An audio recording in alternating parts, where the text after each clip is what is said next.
A beautiful sunny clear sky day here at OCC Stadium for this afternoon matchup between the Onondaga Flames and the visiting Sherrill Silversmiths. Welcome everybody. Alongside Morgan Chapman, I'm Brandon Ross, and quickly we'll give you the starting lineup for the visiting Sherrill Silversmiths as they prepare to come up to bat. Leading off playing second base, Nate Cormier. Batting second, playing short, Robert Armitage. Batting third and right, Andrew Roden. Batting fourth at first base is Chris Turco. Batting fifth and left, Matt Krause. Batting sixth at third, Sean Doherty. Batting seventh behind the plate is Matt Fitzgerald. Batting eighth at designated hitter is Sam Rowley. And batting ninth in center field is Reese Armitage. They'll be going up against Gunnar Groen, who has already had a stellar reputation on the mound this season for the Flames. Entering today's game with an ERA of 2.45, one of the best among starting pitchers on this squad, as Nate Cormier steps into the batter's box. And Gunnar Groen is set from the stretch. And let's do it here at OCC Stadium. First pitch from Groen is a fastball missing low and away, counts 1-0. And we are officially underway at 2:06 Eastern Standard Time. Cormier, a regular in the middle infielder for this Sherrill team. The 1-0 from Groen.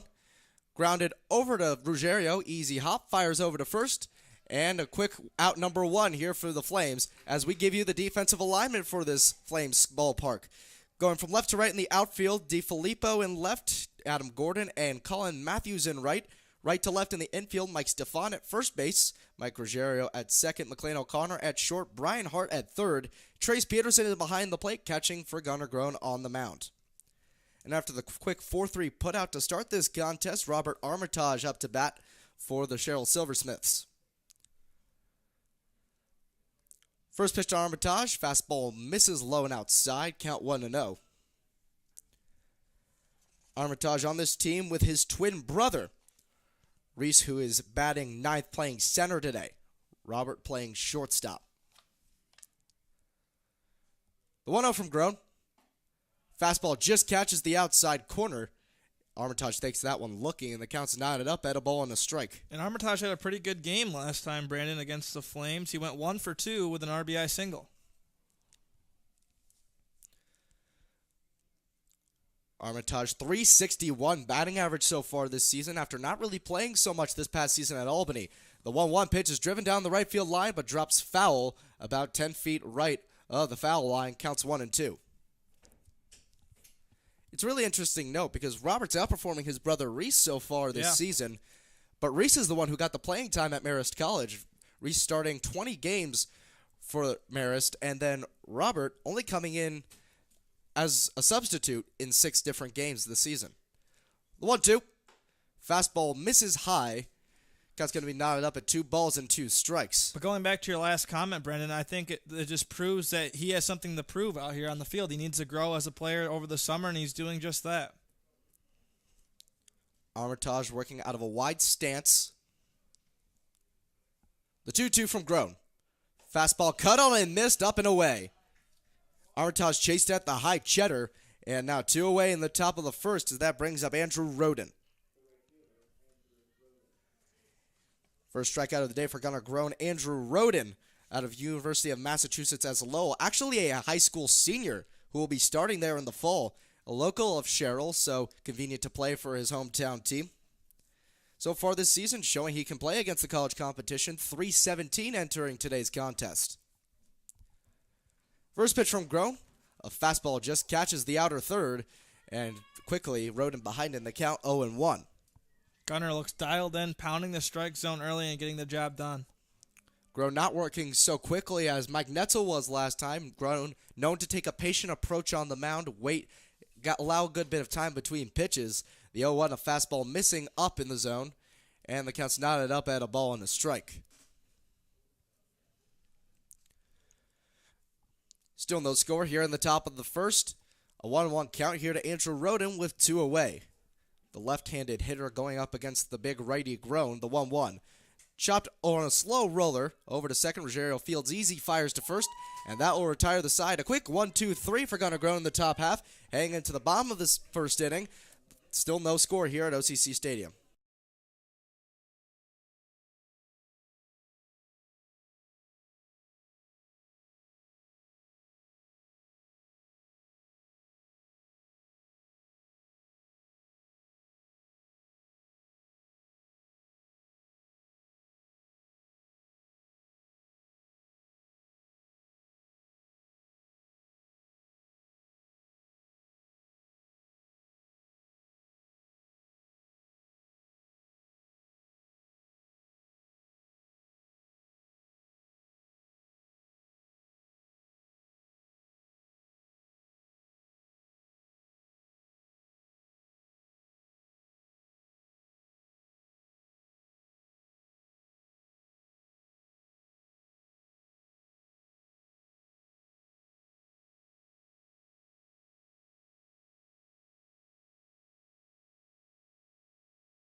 Back in the bottom of the first inning here at OCC Stadium, the Sherrill Silversmiths went down 1-2-3 in the top half, and as the Flames prepare to go up to bat, we'll give you their starting lineup.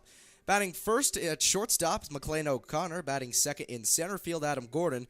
Batting third, playing third, is Brian Hart. Batting fourth, the designated hitter, Mike Netzel.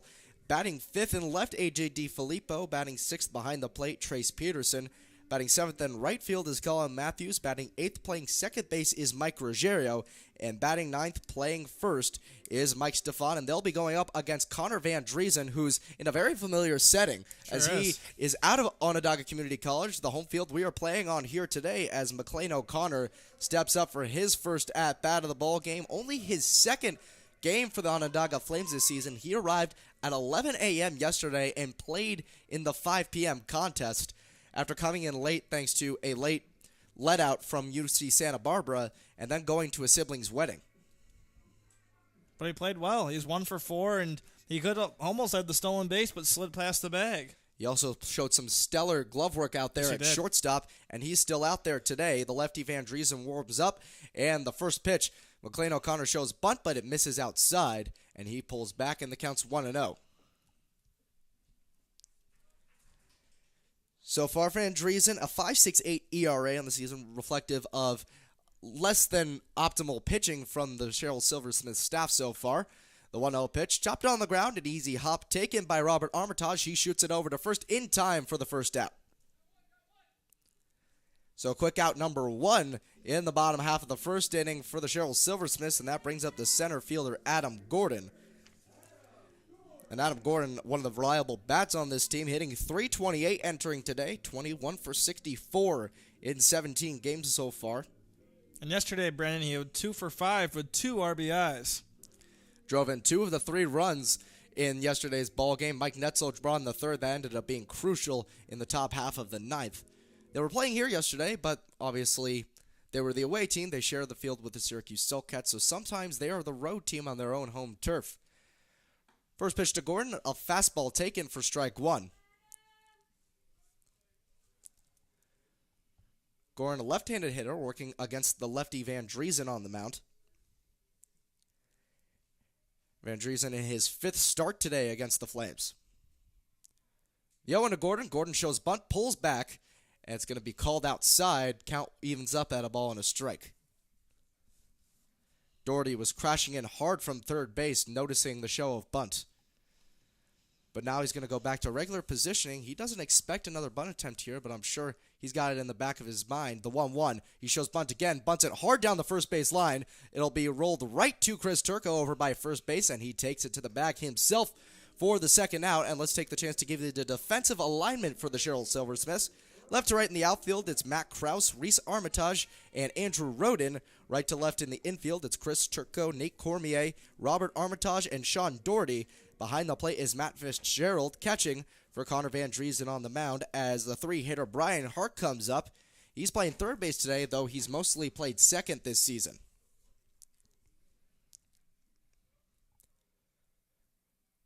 First pitch from Van Driesen to Brian Hart is a breaking pitch that misses low, but it's actually going to get called a strike on the lower third. A very late call from the home plate umpire, and Hart's behind in the count 0-1. And Brian Hart did not have the best of games yesterday, 0 for 4 to plate with 3 strikeouts. The 0-1 to Hart. Fastball catches the inside corner of the plate. Brian Hart really unhappy as both of those pitches were either very close.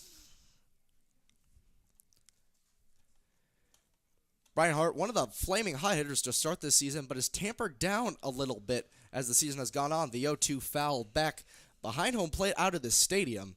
It's going to stay 0-2 on Brian Hart. He started firing out of the gate offensively, slowing down a little bit. We've seen that with some of these Flames players. Some of them have slowed down after extremely hot starts, and some after very slow starts are getting up in the batting averages so far. The 0-2 pitch, a fastball way outside, midway into the opposite batting box, and the count's 1-2. Now, what do people call that? The slump? It's like the rookie season slump, except this it's a summer season slump, and Brian Hart's trying to work out of that after an 0 for 4 performance last night. The 1-2.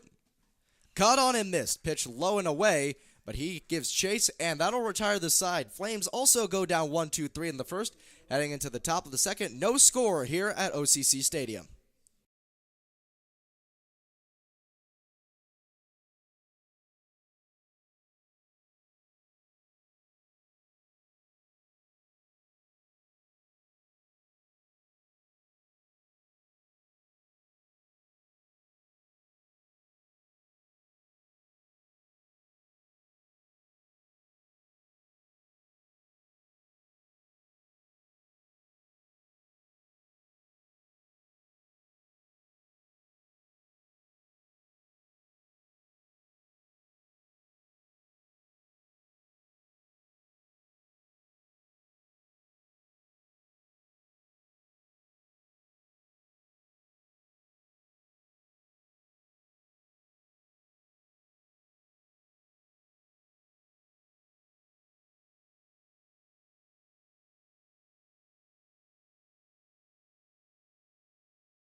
Back in the top of the second inning here at OCC Stadium. No score from either team in the first half. Both went down 1-2-3. It'll be Chris Turco, the cleanup hitter, leading off for Sherrill this inning. And Turco, if you want a guy to get something going, this is the guy. A powerful hitter. 7 home runs so far on the season for him. As the first pitch from Gunnar Groen is a fastball taken high for ball 1.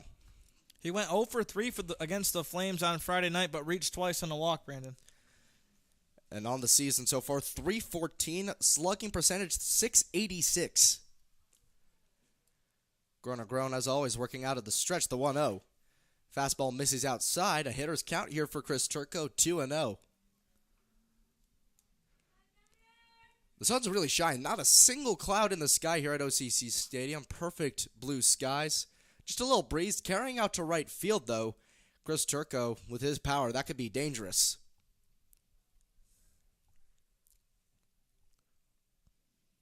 Groen is set on the mound, the 2-0. Fastball cut on and missed. Turco just out in front of that one. It's a 2-1 count.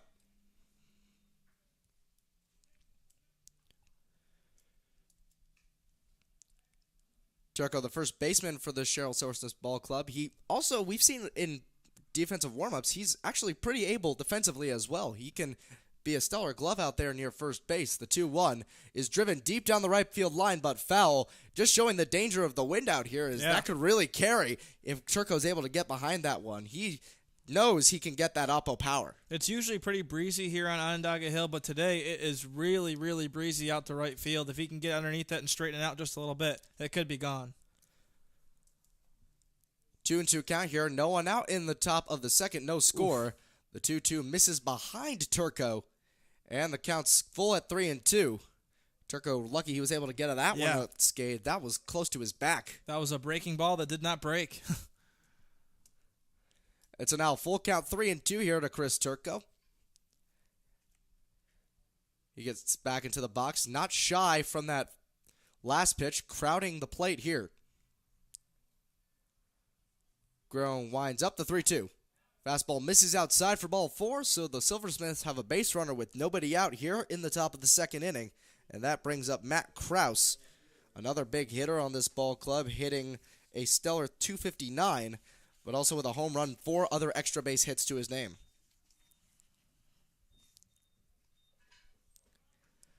Krause, one of the many players on this team out of American International College.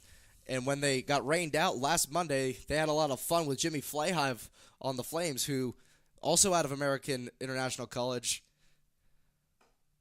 First pitch is a fastball, catches the outside corner to Matt Krause, and the count's 0-1 as Chris Turco taking very short leads off of first. It was a lot of shenanigans when they were doing catcher jousting during the rain delay. They said, "We want Flahive."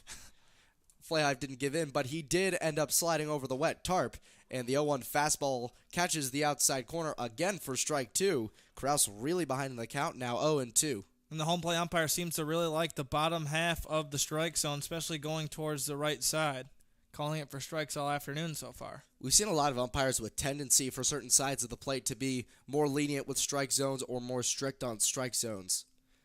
Pickoff attempt by Gunnar Groen, but Turco able to get back easy at first, even if he has to get a little dirty. Stefan protecting over at first. Middle infield not playing too close to the second base bag, but in double play depth, anticipating the possible ground ball. 0-2 count here on Krause. No one out in the top of the second, still no score. Turco fakes steal. And the fastball misses high and outside, and the count's 1-2. Fake steal is an interesting thing we've seen a lot of so far from every team this season. It's not something you see so much in the professional ranks or even the college ranks, but in a league like this where a lot of players aren't used to wood bats, you really have to be creative on the base paths, and another pickoff attempt at first is not in time. Turco again able to get back there safely. And we've seen a lot of players get picked off as of late. Mike Netzel had 2 guys in a pickle yesterday and got both of them out. That's why the awareness on the base paths is so key. Even if you're not fast, you got to be aware of your surroundings. Yet another pickoff attempt at first. Turco stuttered there for a second, but still able to get back safely without a tag. Count still 1-2 here to Matt Krause. No outs in the top of the second inning. Still no score at OCC Stadium. Groen gets his pitch, and it's fouled back towards the behind home plate. Count still 1-2 here on Krause. Really fighting this at bat, but also a lot of pickoff attempts from Groen over to first base. It can either mean a sign of being rattled, but knowing Gunnar Groen, that's probably not the case. It's probably just to keep Chris Turco in check. He's not a fast runner, and make sure he's not try anything. 1-2, breaking ball just misses off the plate. Groen certainly wanted that call, but instead it's knotted up at 2 balls and 2 strikes.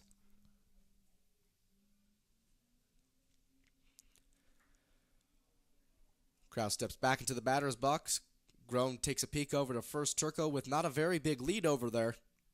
Leaning towards first base, as a matter of fact. 2-2. Driven foul out of the stadium towards the trees outside the ballpark.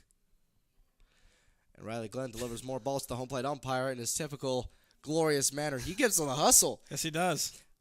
He hustles on the field and off the field, as he would likely say. He's one of the big clowns on this ball club.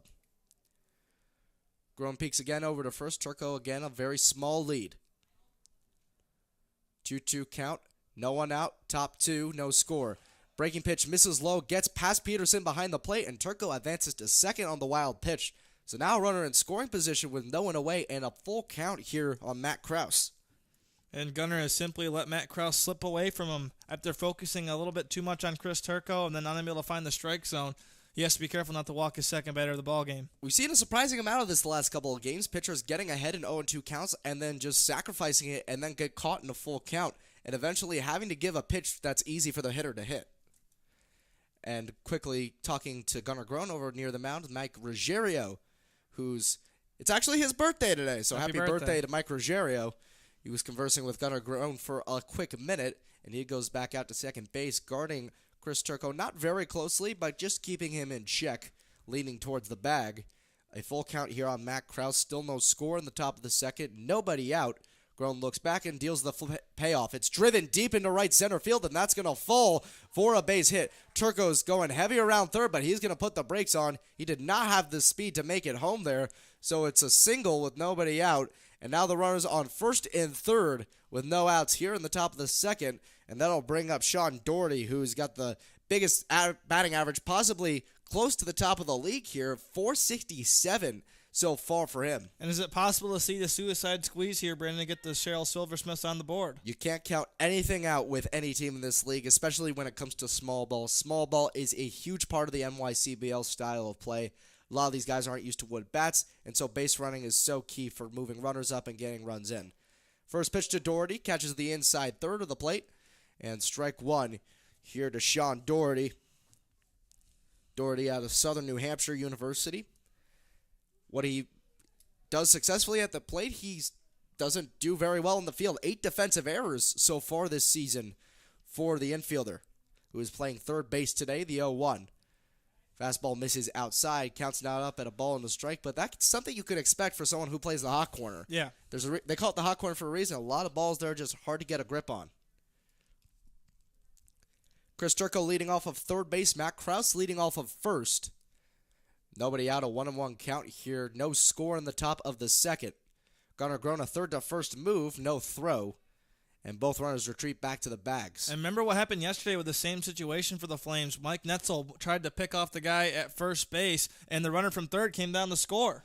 You have to have awareness on the base passes always. Even if you're in the field, you have to be aware of where every runner is. The 1-1 is chopped on the ground towards Hart. He fires to second for one, on to first for the double play. Quick 2 outs here for the Flames, but a run does come around to score, and the Silversmiths are out 1-0 early.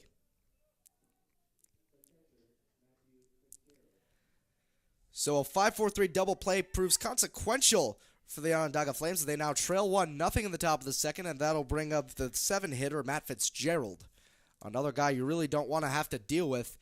He was a guy who's so tough, he slid across the wet tarp in full catcher's gear during the rain delay as the first pitch, a fastball, gets way away from Peterson behind the plate. More on Fitzgerald, hitting .395 this season. out of Utica College. He's got 3 home runs, has driven in 10 so far this year. 1-0 pitch to Matt Fitzgerald. Fastball can't quite catch the outer third. We've seen that called a couple times today. Yeah. But instead, that's missed outside, and the count's 2-0. You see Gunnar remove his hat, take a deep breath because he doesn't want to walk another batter and wants to get out of this inning. If you're going to grow like there, Jimmy Flav was talking to me a couple days ago. He says, as a pitcher, you got to trust all your pitches all the time. You can never lose confidence in any of your arsenal. The 2-0 pitch is popped up but foul behind home plate towards the concession stands. And now a 2-1 count here to Matt Fitzgerald. 2 away in the top of the second. Silversmith's got to run this inning, so they lead 1-0.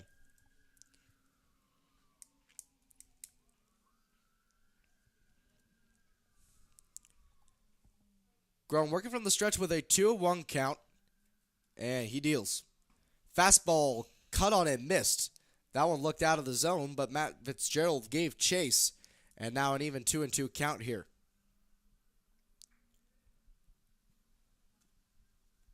Fitzgerald has to work from a pitcher's count here.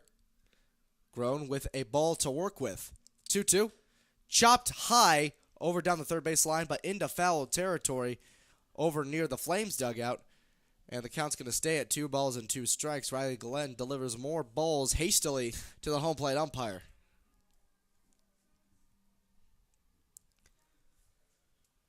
Grown not too much damage so far this inning, but the pitch count's getting run up on him as a lot of these Silversmith's batters are really delivering him into long at-bats. 2-2 from Grown. Fastball misses outside, and now a full 3-2 count here. Yet another time this inning that Gunnar Grown ahead in the count quite significantly, and it's worked to a full count where he now has to give the batter a pitch to hit. Multitude of fire trucks going off in the distance. Hope everyone's okay and nothing's too awry. 3-2 payoff.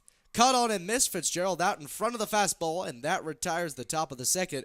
But not before the Sherrill Silversmiths are able to bring a run home. And at the end of an inning and a half, a 1-0 lead for the Silversmiths.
Bottom of the second inning here at OCC Stadium. Flames now trailing 1-0 after a crooked number was put on the scoreboard in the top half. And Mike Netzel, the designated hitter, leading off for Onondaga. One of the better hitters you want to start out an inning. He had an 0-for-9 streak midway through last game, and then he drove in a run that proved critical to the Flames' win. The first pitch is a breaking pitch right over the middle, and Netzel behind in the count 0-1. More on Mike Netzel, hitting .340 this season, leads the team in batting average, despite being mainly a pitcher back at Occidental College, where he plays his NCAA ball. That one's a fastball right over the plate, and Netzel quickly behind in the count 0-2.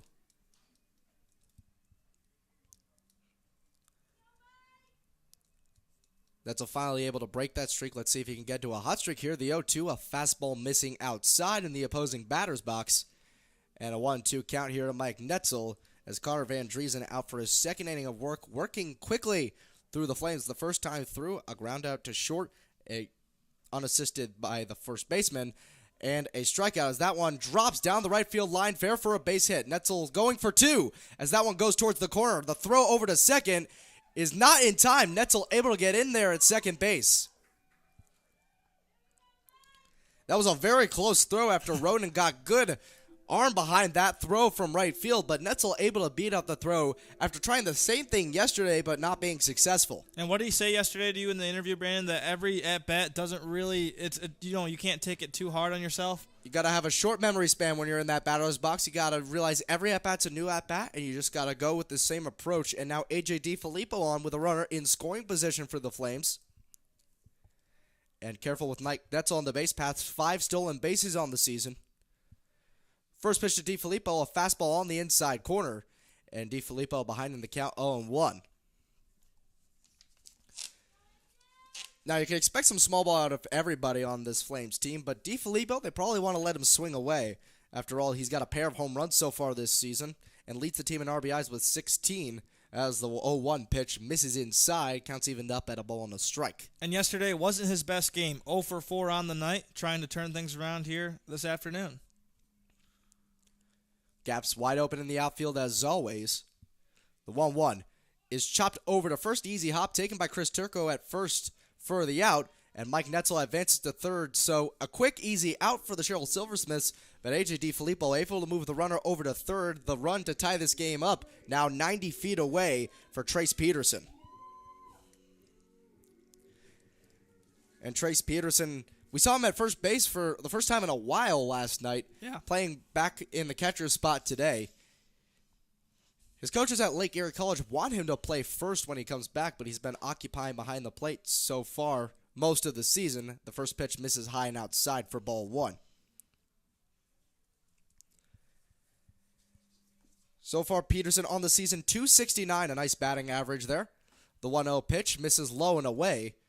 And the count's 2-0. A hitter's count here for Trace Peterson.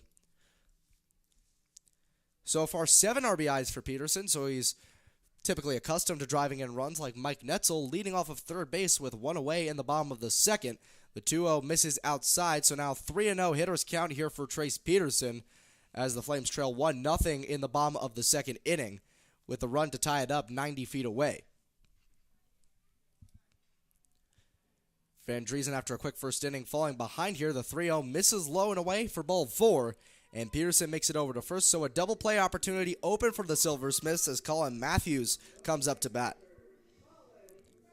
Colin Matthews came in as a defensive replacement last night, did not have an at-bat. So far on the season, .235 with a .400 on-base percentage. Not too bad for a guy that didn't play baseball for over 18 months coming into the summer. Yeah. He has a heck of an arm, a laser beam attached to that right shoulder as well. Matthews, the righty, against the left-handed Van Driesen on the mound. First pitch is chopped in front of home plate, retrieved by Matt Fitzgerald. No one's covering home plate, and able to score is Mike Netzel. Matthews is gunned down at first, a 2-3 putout, but Netzel able to come around to score after Matt Fitzgerald left home plate unoccupied, and Netzel able to slip by.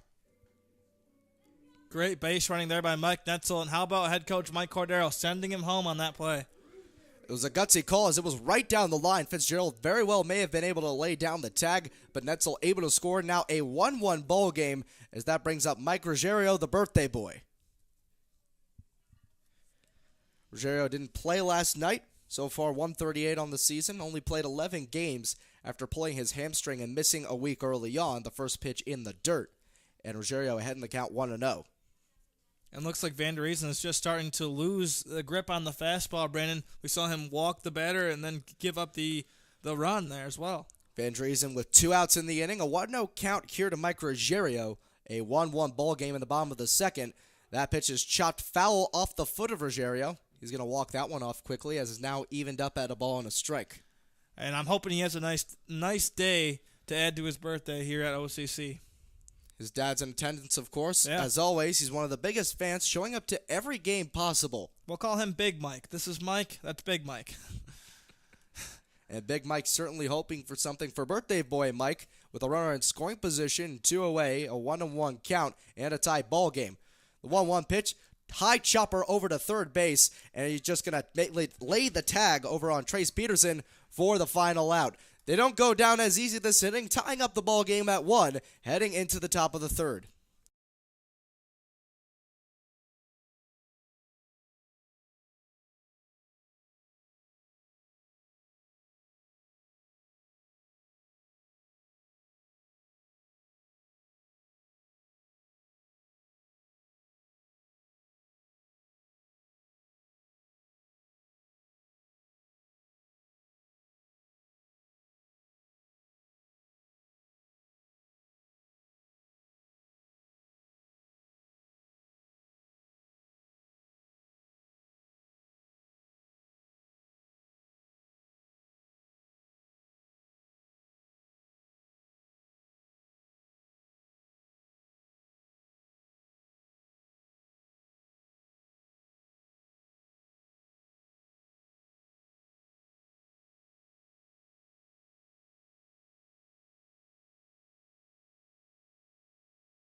Welcome back to OCC Stadium. I'm Morgan Chapman to bring you the third and fourth inning of play-by-play along with Brandon Ross. And leading off the top of the third inning is Sam Raleigh, the designated hitter, batting a 188 on the season. Gunnar Groen comes back out on the mound for his third inning of work, has looked strong thus far. As Trace Peterson gives him the sign. First pitch from Groen. In there, missing low for ball 1.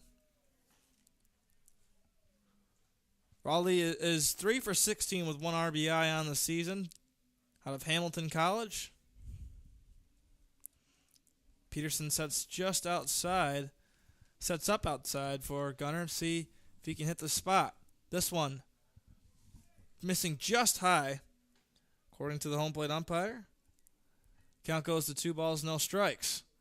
A breezy afternoon here at OCC. Honestly, it's the complete opposite of what we saw yesterday. As it was pouring and we saw there was a rain delay, and then the Flames were able to finish up the ball game just in the nick of time as the rain continued to fall. The 2-0. Cut on and foul down the left field line. Count goes to 2 balls and 1 strike.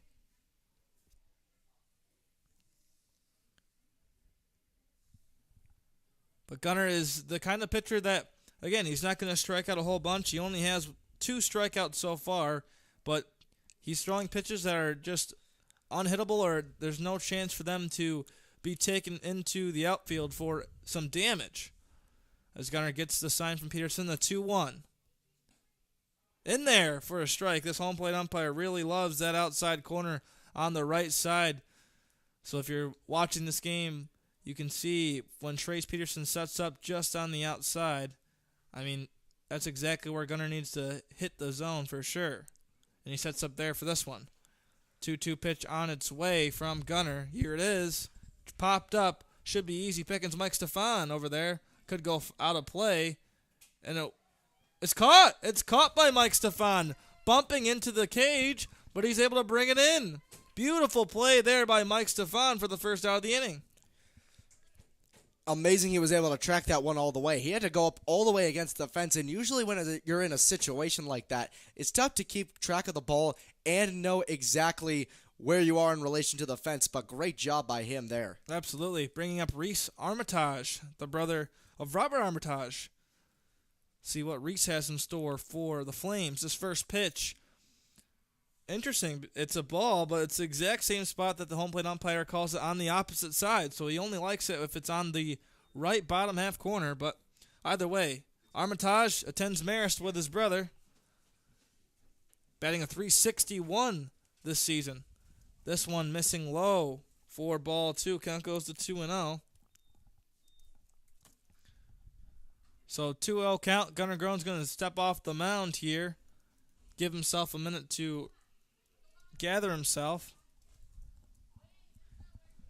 So 2 balls, no strikes for Gunnar. Reese Armitage in the box. The 2-0. Cut on right back. This should be easy pickings. O'Connor in time to Mike Stefan. Beautiful play between McLean O'Connor and Mike Stefan for the second out. The 6-3 put out brings to the top of the order Nate Cormier up to bat next for the Sherrill Silversmiths.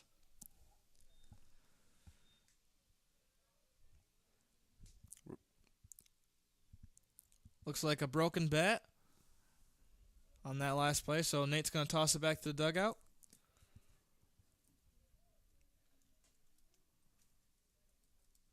As Trace Peterson and the home plate umpire exchange some words, and the Flames are 1 out away from getting out of the top of the third inning. It's still a tie ball game, 1-1 here in the top of the third, as the umpire's cleaning off some debris. Cormier last time had the soft ground ball over to Ruggiero at second base for the easy out.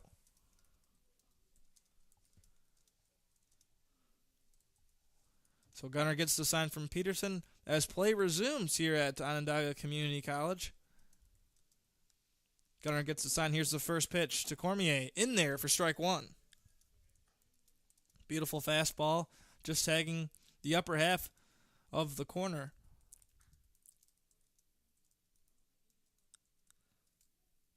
Oh, 1 count with 2 away here in the top of the third inning. Gunnar delivers. Bunt attempt by Cormier. Pulled back in time, but misses in the strike zone. The count will go to 1-1 now. So 1 ball, 1 strike for Cormier, the second baseman.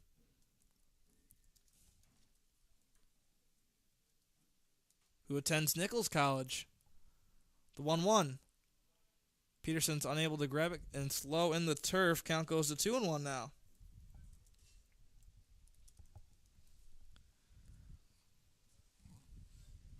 Two balls, 1 strike, with 2 away here in the top of the third inning. Cormier coming into this ball game, batting a .306. He's 19 for 62 at the plate. Now he's 19 for 63 at the plate with 3 RBIs. Cormier is going to get a shot on this one. It's going to get there out to right field and brought in by Colin Matthews for the third out of the inning. So Flames take the Silversmiths down 1-2-3. And we're going to step aside and go to a quick break, but we'll be right back here on Team Line for the bottom half of the third inning.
Welcome back to OCC Stadium here. We're here in the bottom of the third inning. It's a tie ball game.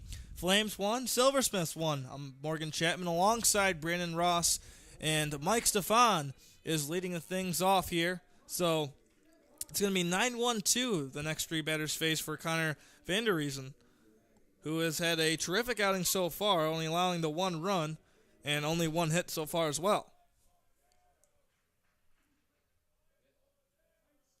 As the dugout gives some chance for head coach Mike Cordero.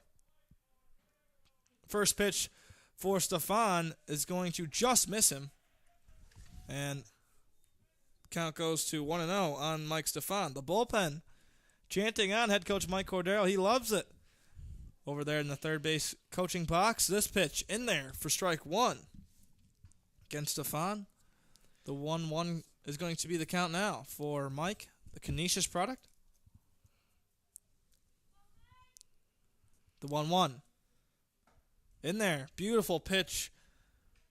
And the count goes to a ball and two strikes for Mike Stefan. Batting ninth this afternoon. Usually he's in the middle of the lineup, but today, batting ninth. He's also plays some first base. So it's between him, Corbin Paxton, and Trace Peterson, really, that all three bat there. This one cut on and missed, and he's going to be a strikeout victim. It's going to be the second strikeout victim on the afternoon for Vanderriesen. And bringing up McLean O'Connor, who led things off. He had the 6-3 put out last time he was up. This is his second appearance with the Flames after yesterday was here. Flew in the morning, and he was able to play in the game in the afternoon. And some interesting nuggets about O'Connor. He's a firefighter in the summer back home. First pitch cut on down the right field line. It's going to blow out of play by Mother Nature, and it'll be strike one. O'Connor actually planned on doing it again this summer, but his head coach at UCSB told him that if he wanted to have a chance to start next season for the I'm sorry, I forget what their team name is, but he would need to play summer ball. McLean O'Connor, this one's chopped over to Armitage. Armitage delivers to Turco, and there's out number two. So two quick outs there. Another 6-3 put out for McLean O'Connor, and bringing up Adam Gordon. Adam Gordon, who had the bunt attempt that went down the line to Turco he took it himself last time. But Gordon, again, did a really nice job yesterday. Went 2 for 5 with 2 RBIs. Turns out the UCSB Athletics mascot is the Gauchos. Oh, look at that. The Gauchos of UCSB. Vanderriesen trying to work 1, 2, 3 here as he already has 2 quick outs. First pitch against Gordon in there for strike one. And Vanderriesen, I mean, he's really getting ahead of the count here early. He's pounding the strike zone similar to Gunner, doing a nice job of that. And now Adam Gordon finds himself with one less strike to work with. Second pitch in there, tagging the inside corner on Gordon for strike two. Count goes to 2-0. He's got a couple pitches to play with, but Adam Gordon has to fight off anything close to the zone. Doesn't want to be a strikeout victim, that's for sure. Connor goes right back to work. This pitch almost tagging Adam Gordon as he ducks his shoulder out of the way. Doesn't decide to wear this one. Count goes to 1-2 now on Adam Gordon. 1 ball, 2 strikes, and 2 away here in the bottom of the third. Here it is. This one popped up to center field. Should be easy pickings. It's Armitage. The other Armitage brother is going to bring it in for out number 3. So Flames go 1, 2, 3, and we're going to head into the top fourth right here on Team Line.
Welcome back to OCC Stadium here in the top of the fourth inning. I'm Morgan Chapman, and this is Robert Armitage to get things started here, the shortstop, who was a strikeout victim, one of two strikeout victims that Gunnar Groen has picked up so far this afternoon, as the game is still tied at 1-1 here.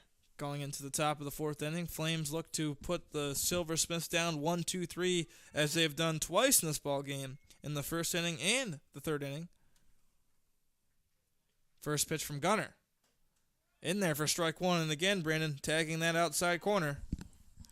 That outside corner has been a sweet spot for pitchers today. The home plate umpire has been very willing to call that outside pitch. He sure has. Gunnar gets the sign from Tracy. 0-1 is about to be on its way as Armitage settles into the batter's box. The 0-1. This one's chopped off the end of his bat. Not a full-hearted swing there, and the count quickly goes to 0-2. Definitely would like to get that back if he could, as Robert Armitage, the shortstop, and his brother Reese playing center field, who made the last play for the Silversmiths.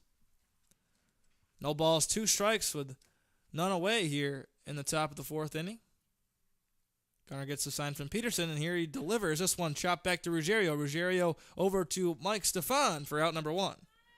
Easy out, and we've seen Ruggiero make a couple of plays so far in the field on his birthday, and I was speaking with his father a couple of days ago, and he hit a deer around here, Brandon. He actually struck a deer with his car, completely wrecked the front end. He was able to nurse it home, and I see the car's back here safely, so thank God he's okay. Just in time to watch his son play on his birthday. Exactly, that's what he told me. He was worried he's going to miss his son's birthday game, but made it back in time. Either way, Andrew Roden up to bat next for the Silversmiths. Gunnar goes right back to work. First pitch way outside for ball 1. Roden had the same exact play that Armitage had his last at bat, the 4-3 put out from Ruggiero to Mike Stefan. The 1-0. Trying to get that outside corner, but it's going to miss low, bouncing in the turf. Count goes to 2 balls and no strikes here in the top of the fourth inning. Not too much action in this ball game, as each team only has 1 hit apiece, and we've had a couple of base runners that have reached on walks, but unable to come around to score.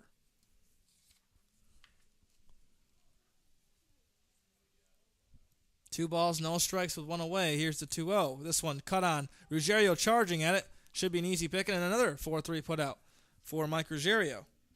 So he has his work cut out for him. He already has 1, 2, 3, that's 4. 4-3 put out so far in this ball game. So Ruggiero's had his work cut out for him over at second base early on in this ball game. Bring up Chris Turco.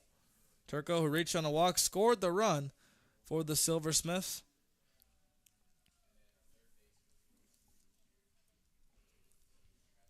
He reached second base on a wild pitch and then reached third on the single by Matt Krause.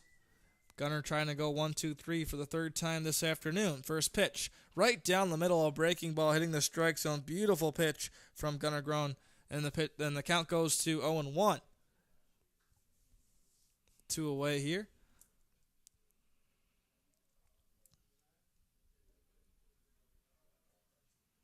Turco attempts the University of Albany. This one's popped up. Stefan and Ruggiero running over it. Stefan's calling him off, and there's out number 3. So Flames get the Silversmiths to go down 1-2-3 once again.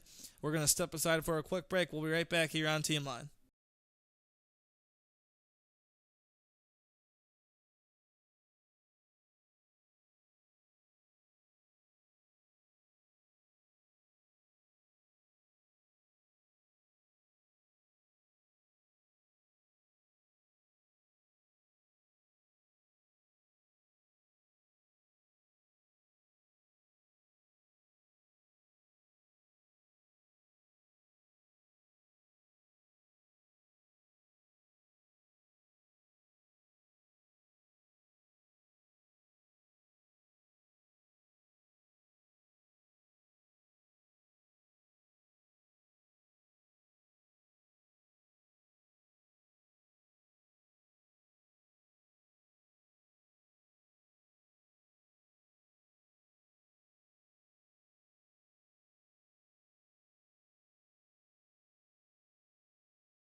Welcome back to OCC Stadium here in the bottom of the fourth inning. Things haven't changed. Still, score is 1-1 here.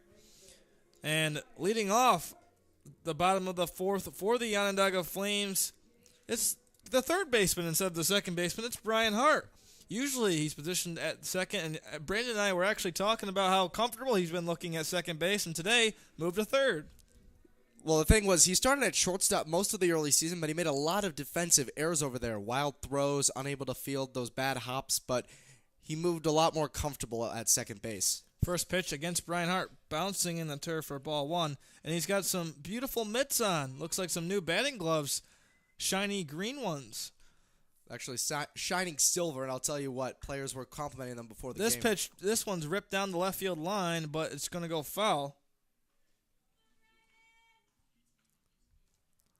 The reflection makes them look green, but perhaps they are gray, Brandon. But either way, let's see if he can put those gloves to work, as he was a strikeout victim back in the first inning. 1-1 is the count here, and he's going to call timeout. You know, they have some shining silver logos, but they are a mix of gray and white and a little bit of a darker shade. Jake Zarot was really giving him a lot of compliments in the dugout before the game. Have to love it. 1-1, and he's going to watch it blow by for strike two, and now Brian Hart has to be careful. It could be a strikeout victim again, and yesterday he had a handful of them as well. Struck out 3 times in his 0-for-4 appearance, and that one out he had was batter's interference. This one chopped down the left field. Kraus giving chase. Unable to get there. Brian Hart's going to go to second base. Brian Hart's going to round second, going to third. On his horse to third base, and he slides in for a triple. Heck of a play by Brian Hart. A leadoff triple here in the bottom of the fourth inning. That's what the Flames need to do if they want to get out in front here, assert their dominance offensively. A big extra base hit like that is huge for them, especially because for Brian Hart, known for his wheels and his power there, that's certainly not new for him. His second triple of the year. Have to love seeing that. Brian Hart, brand new batting gloves, putting him to work. Ripping one out to left field over Krause's head, bringing up Mike Netzel. Mike Netzel is 1-for-1 on the afternoon. He had the double. And time is called. Mike Netzel might change his bat as well. But Brian Hart, heck of a play there. He's able to get a whole lot of that one, rounding second base and showing off the wheels, getting all the way to third. Interesting enough, I think the home plate umpire might have actually ruled that bat illegal. I'm not sure what the deal is there, but apparently he sent him back to the dugout after taking a peek at it. Might have been a hybrid bat that's not allowed. I'm not exactly sure. Brings up a different bat and looks like warming up in the bullpen is Jake Griffin from Johns Hopkins University.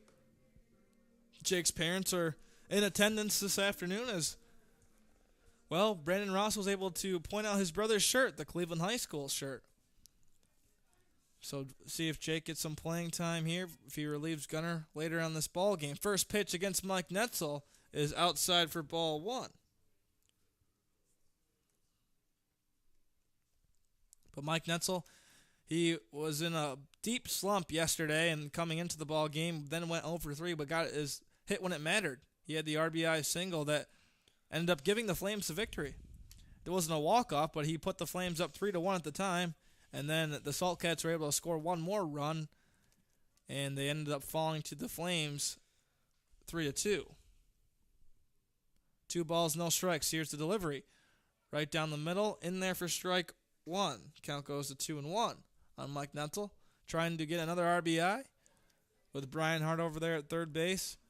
Flames trying to break this tie. It's been tied since the second inning. 2-1. Cut on and missed from Mike Netzel. Count evens up at 2 balls and 2 strikes.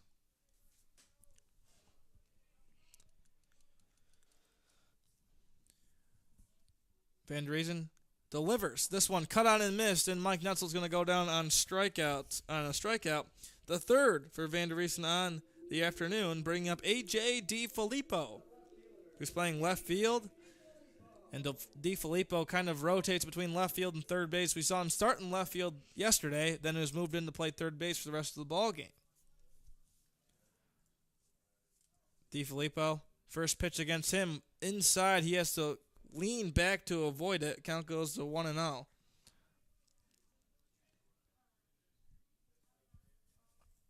First baseman Chris Turco playing with his toes on the turf.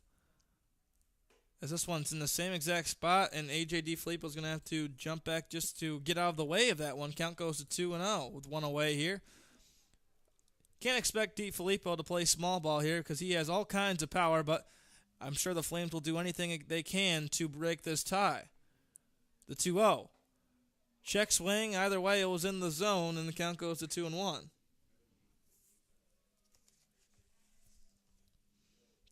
DiFilippo had an 0 for 4 outing yesterday against the Saltcats, trying to change its fortune here. This pitch, same exact spot, but missing low for ball 3. Now he's got a hitter's count. 3 balls and 1 strike for A.J. DiFilippo. He's 0 for 1 on the afternoon so far. 3 balls, 1 strike with 1 away. Runner on third base is Brian Hart. The lefty Van Driesen winds up. Here's the 3-1. Cut on and missed, and now he's worked himself into a full count. 3 balls, 2 strikes.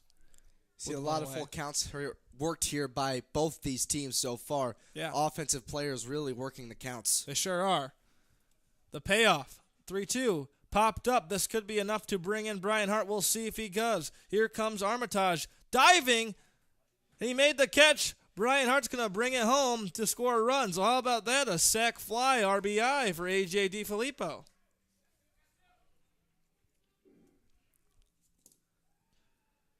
And Armitage had a layout for that one as, well, the wind probably changed directions of that ball while it was in the air.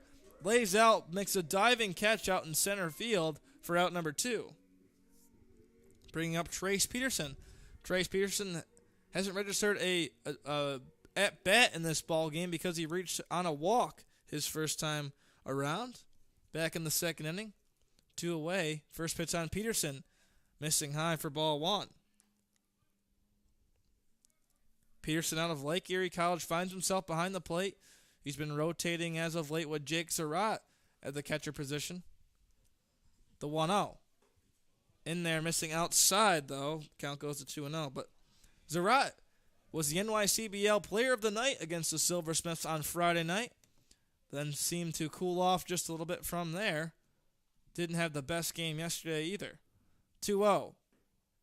In their strike zone, finding the corner.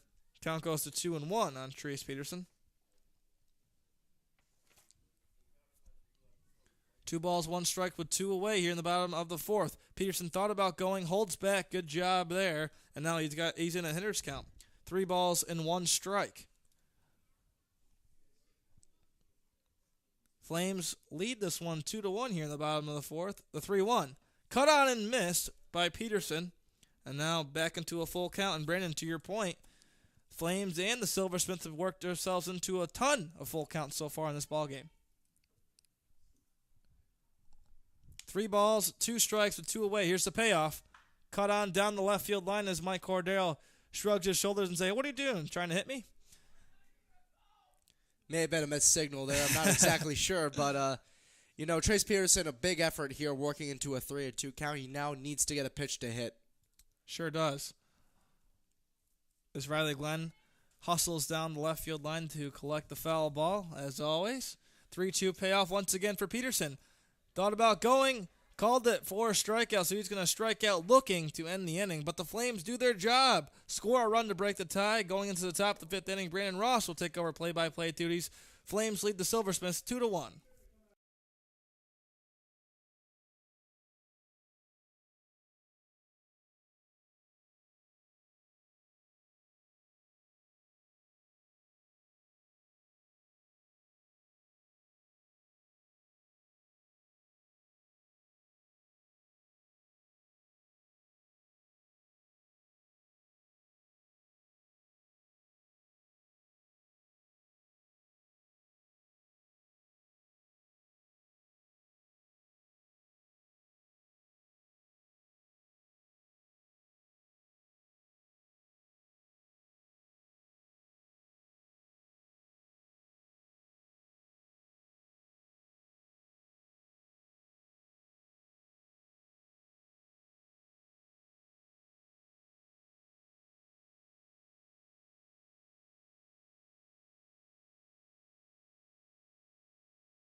Top of the fifth inning starting here at OCC Stadium. Flames put up a crooked number in the bottom of the fourth and now lead the Sherrill Silversmiths 2-1. Gunnar Groen back on the mound for his fifth inning of work, facing first and foremost Matt Krause, and he fouls the first pitch back out of the stadium towards the trees, and he's behind in the count 0-1.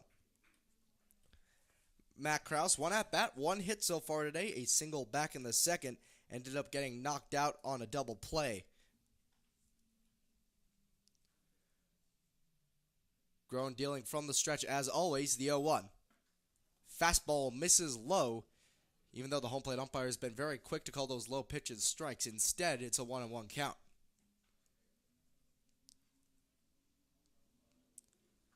Still a beautiful day out here. The wind is not as strong as it was earlier.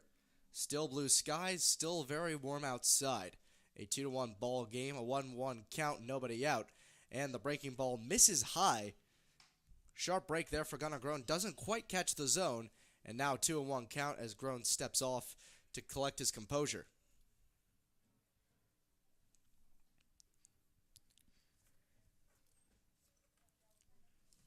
Krause steps back into the batter's box.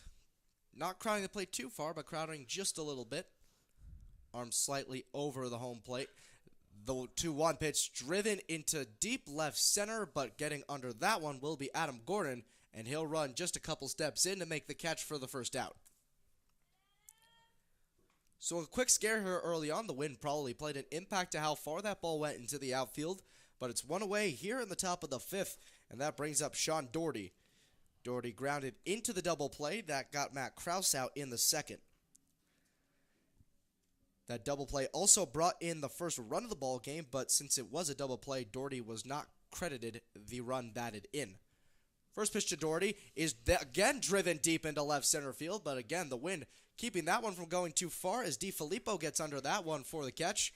And a quick 2 outs here in the top of the fifth, even though they were both very long outs. And every time you hear the crack of the bat, you have to be careful, and you have to think that it could be going towards the fence, but the Flames able to keep it under control and grab into their gloves. Certainly a team you have to worry about. Sherrill Silversmith's 19 home runs as a team so far this season compared to the Flames' 5. And now Gunnar Groen will face Matt Fitzgerald for his second at-bat. First pitch is a fastball, catches the outside corner. In an 0-1 count here, Fitzgerald, who enters this bat 0-1 on the day, struck out in his first plate appearance back in the second. 2 outs in the top of the fifth, 2-1 ball game. The 0-1 pitch is grounded right back to Gunnar Groen. He gloves it. After a quick bobble, he retrieves it, fires it to first, and that will retire the side. Great reflexes there by Gunnar Groen to retire the side. 1-2-3 in the top of the fifth. Heading into the bottom of the fifth inning, the Flames lead the Sherrill Silversmiths 2-1.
Bottom of the fifth inning at OCC Stadium. Flames still with a 2-1 lead as the Silversmiths went down in the top half 1-2-3.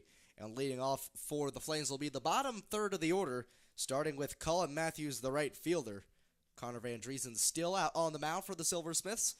First pitch is a breaking ball that cuts right over the middle for strike one. Colin Matthews heading into this at-bat 0 for 1.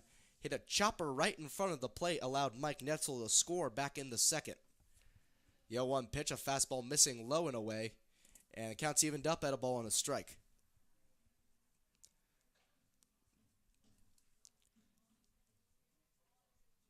Matthews steps back into the box. The 1-1 is popped up into the shallow infield. Drifting under that one is Chris Turco over from first, just right of the pitcher's mound. He makes the catch for the first out. So a quick first out here for the Onondaga Flames. It'll be the 8-hitter Mike Ruggiero, who is still looking for a hit on his birthday. 0 for 1 after hitting into a fielder's choice to end the second inning. Ruggiero finally starting to see some more playing time after coming back from that hamstring pull. He missed an entire week before getting back into the regular swing of playing. The first pitch is skied high into right field. Drifting back on that one is Andrew Roden, but he makes the easy catch for out number 2. A first pitch out retires Mike Ruggiero, and now Mike Stefan is up with 2 away. Looking for his first hit of the ball game. He struck out back in the 3rd inning. And Connor Van Driesen, in his 6th inning of work on the mound, probably able to stay out there so long because he's working batters so quickly like this. There have been a few at-bats where the Flames hitters have been able to work deep counts, long at-bats of 7 or 8 pitches, but there are also those at-bats like Mike Ruggiero just now, who just skied out to right on the first pitch. And the breaking ball on the first pitch misses inside, doesn't quite cut into the zone, and the count's 1-0. Still a 2-1 Flames here, 2-1 Flames lead here in the bottom of the 5th. And 2 away, a hard liner from Stefan drops and gets an easy hop over to Robert Armitage, who throws over to first for the final out of the inning. The Flames go down 1-2-3, and heading into the top of the 6th, a 2-1 lead here at OCC Stadium.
Top of the 6th inning here at OCC Stadium, Flames with a 2-1 lead. They went down 1-2-3 in the bottom of the 5th, and it'll be 8-9-1 leading off here for the Sherrill Silversmiths. And up first is the designated hitter Sam Rowley, who popped out to first in his first at-bat. Gunnar Groen still on the mound for his 6th inning of work, and the first pitch is cut on and missed. The fastball can't get cut up to and is ahead in the count 0-1.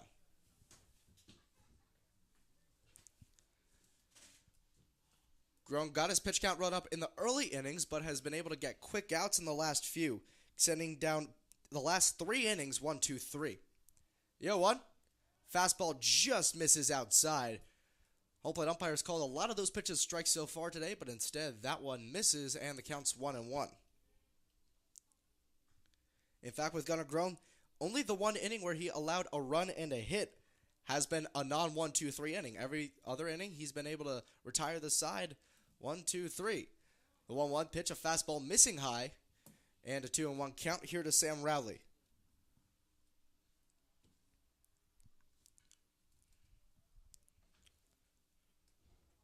Rowley out of Hamilton College hasn't had the biggest deal of success so far this season, hitting 188 for the Sherrill Silversmiths.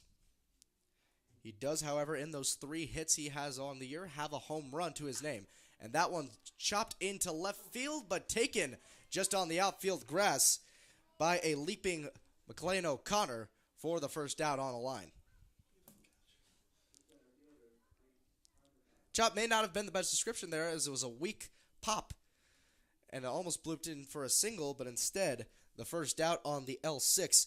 And now Reese Armitage up with one away for the Sherrill Silversmiths, grounded out to short his first time up, the lefty going up against the right-handed Gunnar Grown.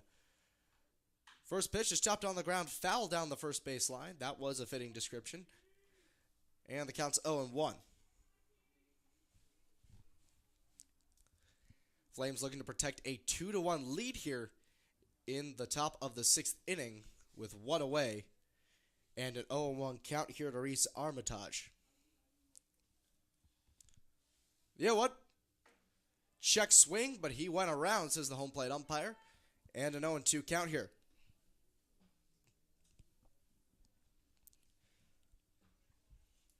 Armitage, again looking for his first hit today. Infield playing back with only one out and nobody on base. Outfield back as well, anticipating a deep shot. The fastball on 0-2 misses outside. And the count's 1 ball and 2 strikes here on Reese Armitage. We saw Armitage the last couple innings make a stellar diving catch out there in center field. A run came around to score on that as a result of a tag, but still protecting another base runner from getting on. That one's a slow roller over to second, fielded backhand by Mike Ruggiero, and he shoots it over to first for the second out. And with Reese Armitage retired, that brings up the top of the order in Nate Cormier. The second baseman is 0 for 2 on the day. A ground out to second and a fly out to right to his name so far. And Cormier, a right-handed hitter, steps into the batter's box. Heading to today, hitting over 300. Gunnar Grown working as always from the stretch. The first pitch to Cormier is a breaking ball that just finds the zone on the lower third for strike 1. Grown looking to keep the 2-1 lead here in the top of the 6th, 2 away, and an 0-1 count on Nate Cormier. You know what? Fastball ripped back towards second, fielded on an easy hop by Ruggiero. He shoots it over to first for the final out of the top half of the 6th inning. Gunnar Grown finished his 6 innings of 1-run, 1-hit ball, and at the end of 5.5, the Flames still with a 2-1 lead.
Bottom of the sixth inning here at OCC Stadium. Flames maintaining a 2-1 lead over the Sherrill Silversmiths.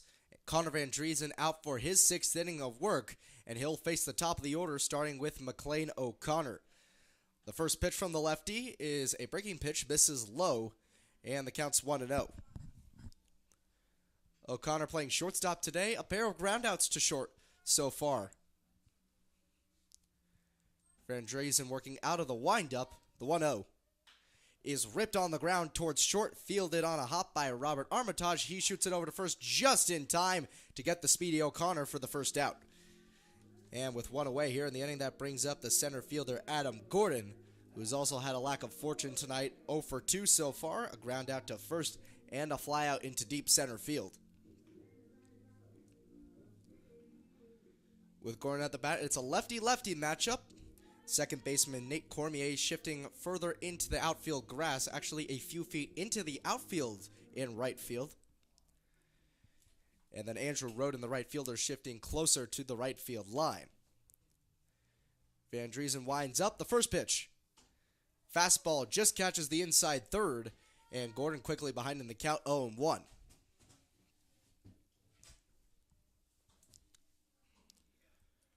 Gordon, a trusty bat in this lineup, has a similar approach to Mike Netzel, which he was discussing with us yesterday. You have to maintain the same attitude every time you're at bat, a short memory span, as that breaking ball catches Gordon out in front. That one cut outside, and now Gordon quickly behind in the count, 0-2 here. Gordon trying to extend the 2-1 lead here the Flames have in the bottom of the sixth inning with one out and nursing an 0-2 count. Gordon steps back into the box, and Van Driesen gets set on the mound. He winds and deals the 0-2 pitch. Fastball cut on and missed outside. Gordon chased on that one, and now 2 away here in the bottom of the sixth for Brian Hart.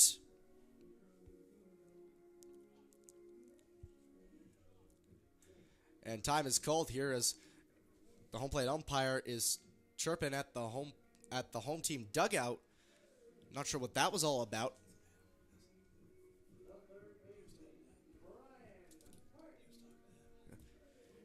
It was a conversation with Adam Gordon, who had just struck out.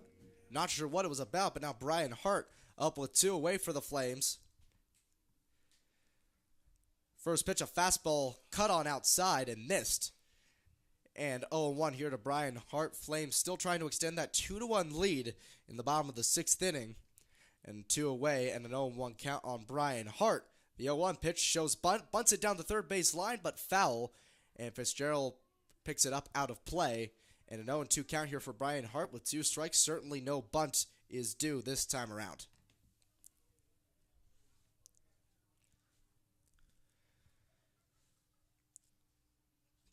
Hart behind the count, trying to avoid becoming the 6th strikeout victim of Van Driesen on the mound.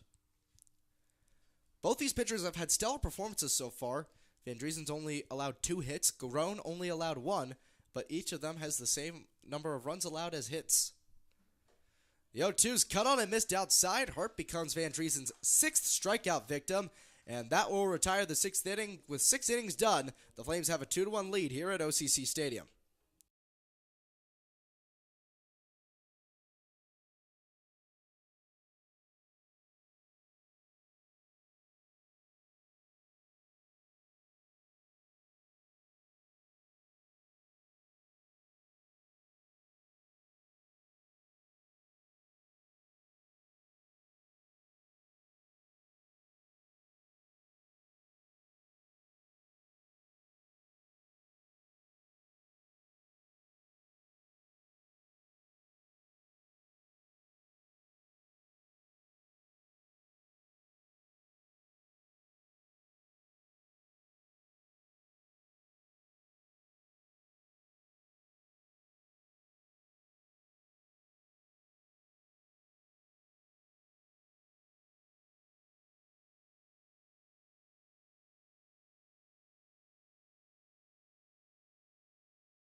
Welcome back to OCC Stadium. I'm Morgan Chapman alongside Brandon Ross to provide you the 7th and the 8th inning. This game is blowing by, Brandon. It's 3:30. This one started at 2:06 p.m. And we're already in the top of the 7th inning where the Flames lead the Sherrill Silversmiths 2-1. Leading off for the Silversmiths is Robert Armitage, the shortstop, who is 0 for 2 on the afternoon so far. Gunnar Groen back on the mound for his 7th inning of work. First pitch just outside for ball 1. And Gunnar has having another stellar performance this afternoon, isn't he, Brendan? Six innings of work, only 1 hit allowed, only 1 run earned. And, it's not a big lead that the Flames have, but Groen's protecting it very well. Sure is. This one's popped skied up. See if Mike Stefan or Mike Ruggiero can get a play. Looks like Stefan's going to call Ruggiero off and take it in for out number 1. We've seen, back to the 4th inning. Back to the 3rd inning. So ever since the 3rd inning, it's been 1, 2, 3, 4 straight 1, 2, 3 innings for the Flames on defense. Let's see if they can do it again with 1 quick out. Bring up Andrew Roden, the right fielder, who's also 0 for 2 on the afternoon so far. A lot of people are against Gunnar. First pitch, breaking ball that doesn't break all the way. It's going to miss outside for ball 1. An interesting note, Gunnar Groen, that 2nd inning where he allowed the 1 hit and the 1 run, the only time that the Silversmiths haven't gone down 1-2-3 so far. The 1-0. Inside, Trace isn't going to be able to grab it. And it's going to go to a 2-0 count here on Roden. Riley Glenn hustles out to give some more balls to the home plate umpire. 2 balls, no strikes with 1 away here in the top of the 7th inning. Flames lead the Silversmiths 2-1. 2 hits, 2 runs scored. Pretty good production for the Flames. Obviously, would like to add some more runs to their lead. 2-0, chopped foul down the left field line. But, Brandon, this is kind of the same sort of situation the Flames were in the last time these two teams met, except in the 7th and the 8th inning, the Flames put on 3 runs apiece. Riley Glenn giving another foul ball chase and hustling down the line. Have to love his enthusiasm. Always a life of the dugout. This one popped foul out of play towards the parking lot. Count evens up at 2 balls and 2 strikes. What's interesting, always at these home games are the 2 RAs for the baseball players over at Bryant Stratton College. It looks like we sort of recruited them as interns, essentially. We got one of them at most moments showing up the gun to try to get the pitch speed. Look at that. Could always use a couple more hands on deck. Gunnar provides the 2-2. Bouncing in the turf, Trace Peterson's able to find it just now, but either way, count's going to go to full. 3 balls and 2 strikes, and perhaps we've jinxed him, as this is the first full count in quite some time for Gunnar. Last time we saw a full count was back in that 2nd inning. He walked 1, and then he also gave up a single, but struck out Matt Fitzgerald when he was at a full count. So Andrew Roden, the right fielder, trying to make a play here for the Silversmiths, get him on the board. He'd represent the game-tying run if he can get on base. The payoff. Cut out and missed, and Gunnar striking out another Silversmith. That's going to be his 3rd strikeout victim on the afternoon. Again, he doesn't strike out a ton of guys, but he gets the job done. He's very much a pitch-to-contact pitcher. He doesn't have the most powerful stuff, but he certainly gets the job done. He's getting it done so far. 6 2/3, only 1 hit allowed. Have to love the production from Gunnar. And again, that's another player. We talk about player development. Gunnar has developed quite some time since the first start he had against the Syracuse Spartans. So this brings up Chris Turco, the first baseman. First pitch for Turco, chopped out. And right as we say it, it's going to be another base knock. This one could be 2, as Turco doesn't have the greatest set of wheels on him. He's just going to trot in the second base as Colin Matthews throws it in. But there it is. Second hit of the ball game, thanks to Chris Turco. He ripped that one, and from Chris Turco, you would think he's dominating back at the D1 level. You wonder why he's here, but that wasn't the case this past season. The reason he's in the NYCBL, he had a not-so-optimal freshman season, batted 127 back at Albany. So here in the NYCBL, showing he really has the stuff to make it. Sure is. Doing a really nice job of that this season. He's now 1 for 2 on the day, bringing up Matt Krause, who is 1 for 2 on the afternoon so far. Turco has also scored the Silversmiths' only run in the ball game. So with 2 away here, with runner on second base, Flames trying to preserve that lead. Breaking ball in there for strike 1. Beautiful curveball from Gunnar Groen. 0-1, 2 away here in the top of the 7th inning. Flames still lead 2-1 over the Silversmiths. Ruggiero back into his normal position at second base. This one cut on and missed. Peterson is able to check on Turco at second base, and now Gunnar has Kraus exactly where he wants him. The 0-2 count, a couple pitches to work with. Have to be careful not to throw a wild pitch, though. But either way, strike away from getting out of this inning. Peterson gets the sign. Turco about a 2-step lead off the second base bag. Again, he doesn't the fastest guy on the Silversmiths roster. Gunnar checks on him. The 0-2 popped up. This should be an easy out. Adam Gordon hustling over also is Colin Matthews, and Colin Matthews is then going to make the play for out number 3. So the Flames give up 1 hit, but damage isn't done as they strand that runner on second base. Flames still lead 2-1 going into the bottom of the 7th inning.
Welcome back to OCC Stadium. We're here in the bottom of the 7th inning where the Flames lead the Sherrill Silversmiths 2-1. And leading off for the Onondaga Flames, number 9, Mike Netzel, the designated hitter. Last night, we saw him wear 2 hats. He was the hitter, he was the DH, I should say, and he was the starting pitcher in the ball game. Did a terrific job for the Flames. First pitch against Netzel, missing high for ball 1. Mike is 1 for 2 on the afternoon so far. He has scored 1 of the 2 runs. Thanks for that sack, fly, the RBI from Colin Matthews, I should say. 1-0 cut on and missed by Netzel. Count goes to 1-1. But Mike Netzel started the ball game on the mound yesterday, did a really nice job. Got things done, pitched 5 innings, surrendered 3 hits, had 3 strikeouts and 1 walk. That pitch missing outside for ball 2.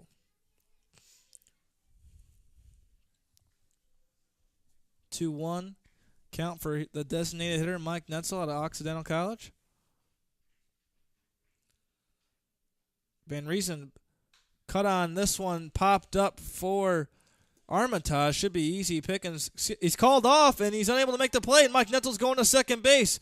So an error made by the shortstop. That's Cormier. Unable to bring in the pop fly. Perhaps the sun got in his eyes and maybe a mixture of the wind as well. Either way, that's going to be scored as an E4.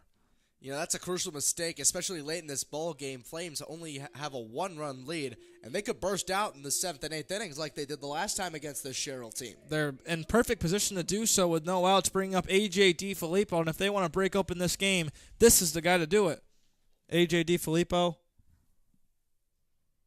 is unable to do so, and the time is called.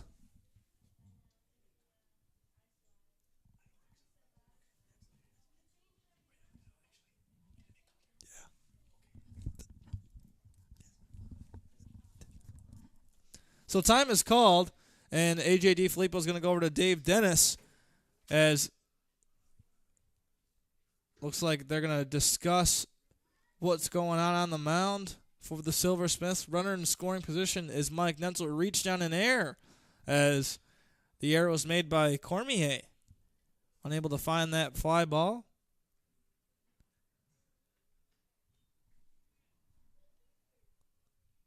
And it tipped his glove, so it's going to be ruled as an error.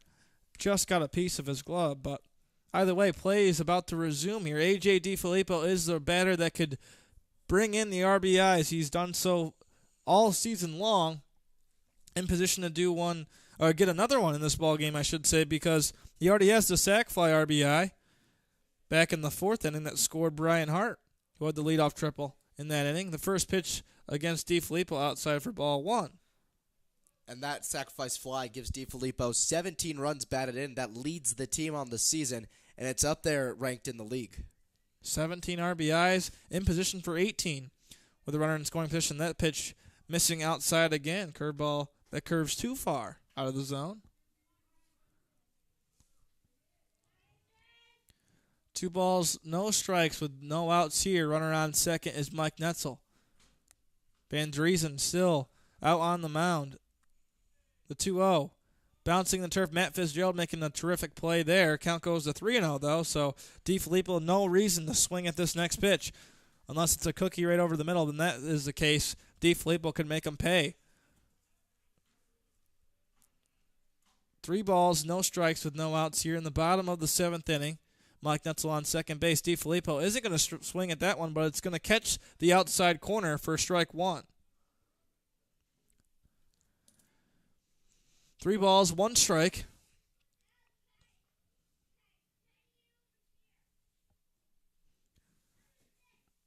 The 3-1, and Van Driesen is going to step off the bag to check on Mike Netzel, who, again, he's a speedster for this team as well out at second base. DiFilippo pops one up. This isn't going to advance Mike Netzel. This has popped up to Armitage, who gets underneath it and brings it in for out number 1. So P6 to get out number 1, bringing up the catcher, Trace Peterson, who is 0 for 1, reached on a walk back in the 2nd, but hasn't done too much damage since then. He was struck out looking last time he was up back in the 3rd inning.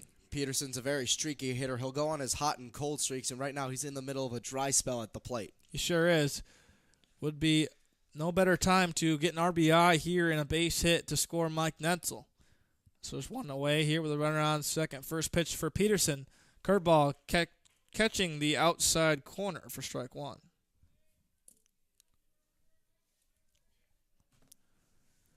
No balls, 1 strike with 1 out here. In the bottom of the 7th inning, Flames lead 2-1 over the Sherrill Silversmiths.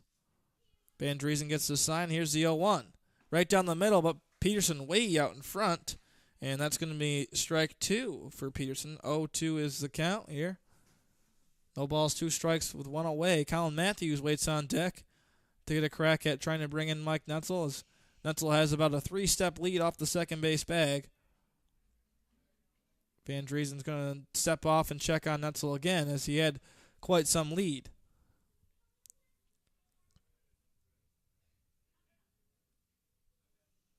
Oh, 2 count here on Peterson. Van Driesen winds up, gets the sign from Fitzgerald. Here's the 0-2. This one right down the middle. And guess what? Trace Peterson's going to go down back-to-back strikeout looking. It's his 7th strikeout of the ball game for Van Driesen. Bringing up Colin Matthews. Colin Matthews has the 2-3 put out with an RBI and a pop out to the first baseman. That's Turco.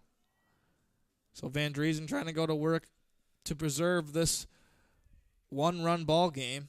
This one cut on and missed by Colin Matthews.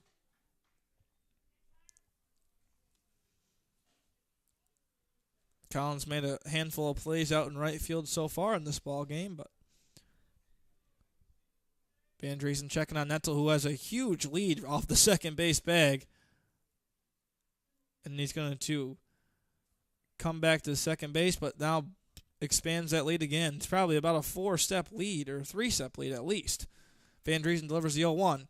chopped off the end of his bat, bouncing off his foot for a foul ball. Mike Netzel's going to make his way back to second base. Count goes to 0-2. No balls, 2 strikes with 2 away here in the bottom of the 7th with a runner on second base. Flames trying to add to their lead as they lead the Sherrill Silversmith 2-1. Van Driesen checking on Netzel. Here's the 0-2. Missing inside for ball 1. Count goes to 1-2.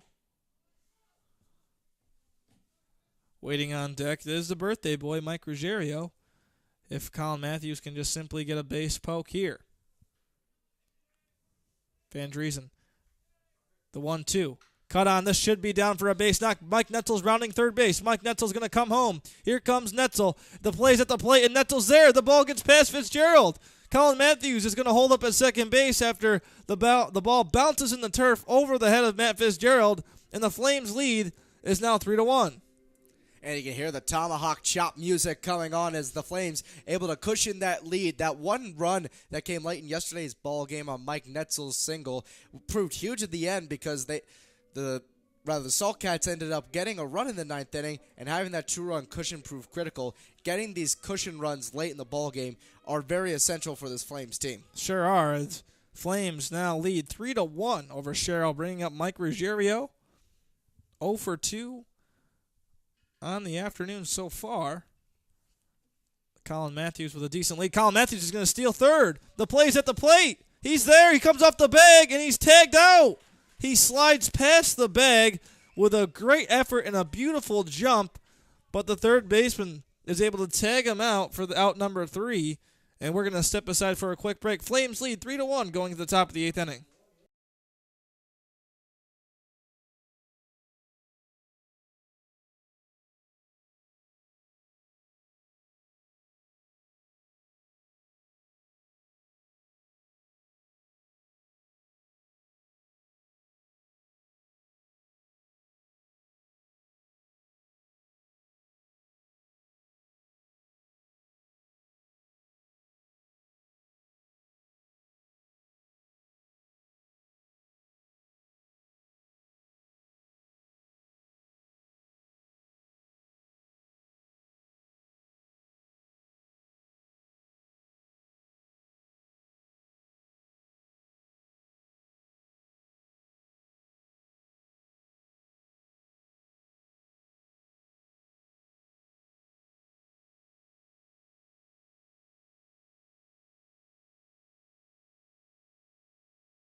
Welcome back to OCC Stadium here in the top of the 8th inning. I'm Morgan Chapman to provide you the entire 8th inning. Hopefully you don't mind listening to me too much.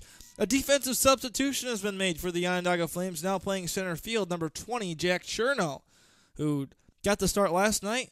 He's going to come off the bench to replace Adam Gordon out in center.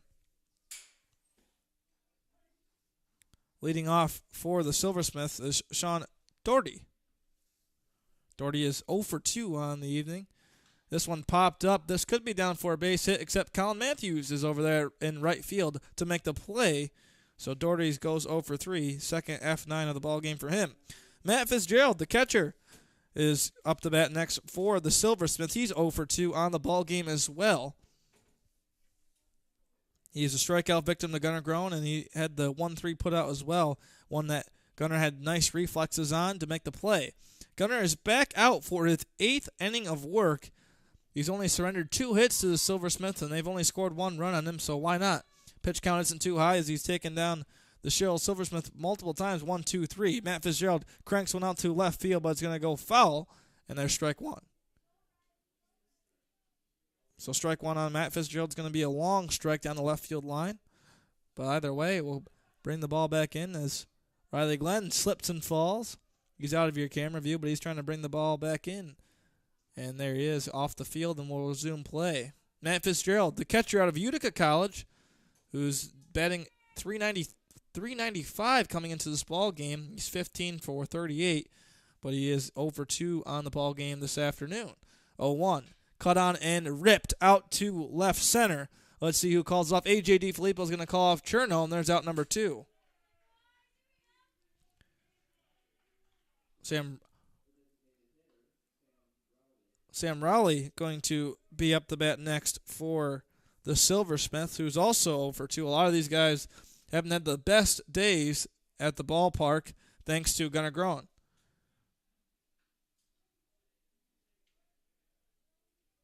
Gunnar has done a terrific job on the mound. He's really developed a lot as a player over the summer, and it's only about, probably a halfway through the schedule or so. But he's just done a terrific job. This one popped skied up. Mike Stefan trying to make a play. He's already made one over there. He makes two. There it is. 1, 2, 3 once again.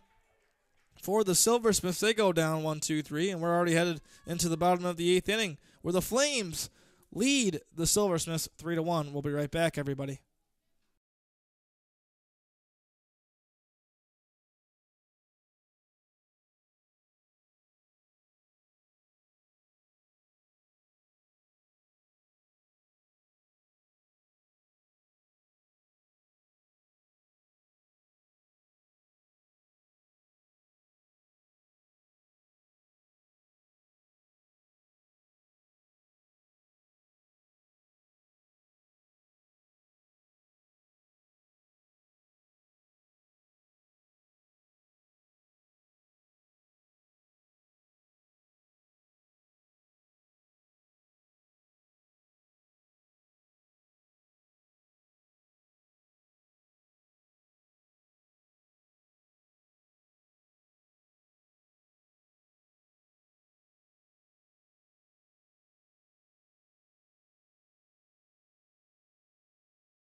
Welcome back to OCC Stadium here in the bottom of the 8th inning. Leading things off, Mike Ruggiero, the birthday boy.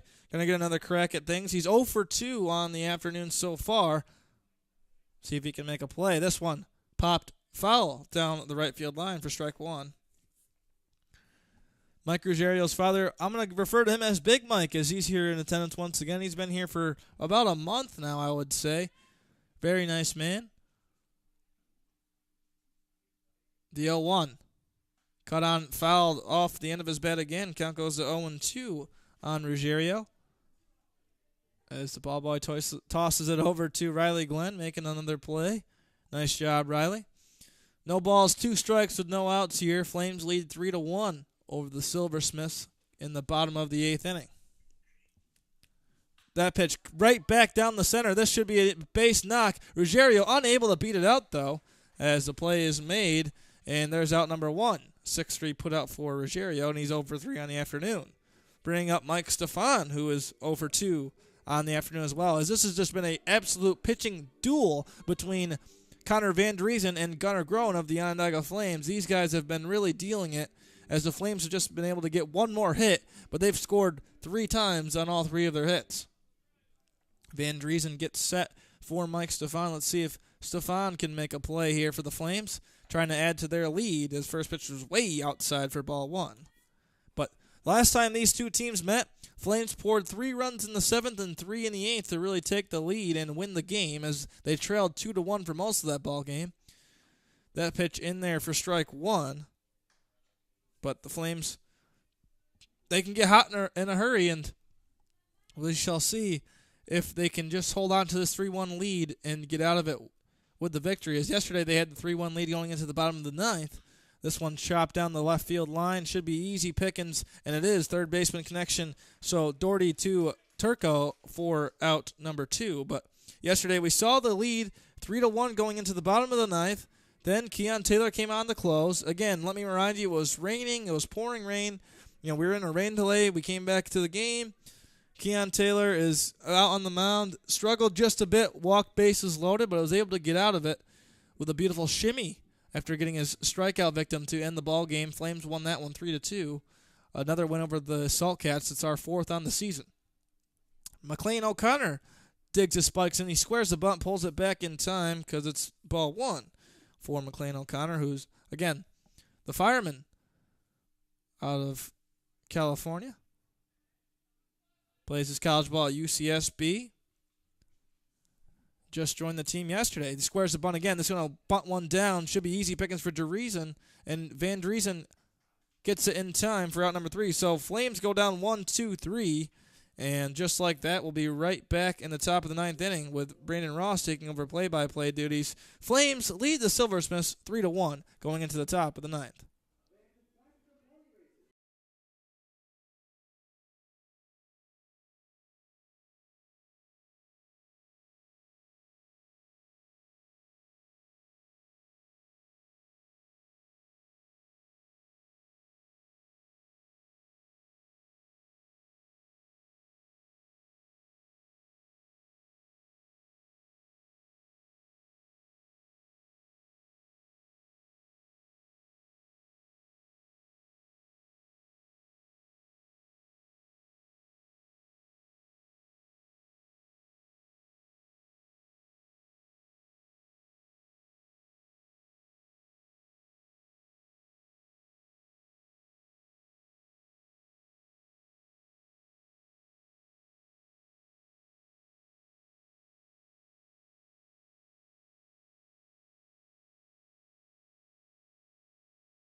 And back for the top of the 9th inning here at OCC Stadium. Gunnar Groen back on the mound to try to complete the game here. Only 2 hits allowed so far. Looking for the complete game 2 hitter. And the first complete game of any pitcher on this Flame staff. And first he'll face the 9-hitter Reese Armitage, who so far has grounded out twice, once to short and once to second.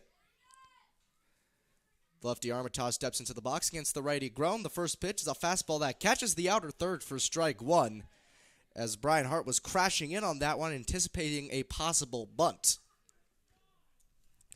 And at this point in the game, down 2 runs with only 3 outs to work with, you got to get base runners any way you can if you're the Silversmiths, and that's one way to do it.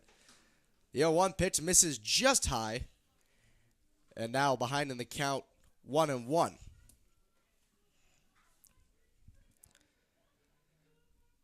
We've seen some stellar defense from Armitage out in center field so far, so it kind of evens out with his poor performance at the plate so far. The 1-1, that one cuts into the outside part of the zone, and now Armitage behind in the count 1-2 here.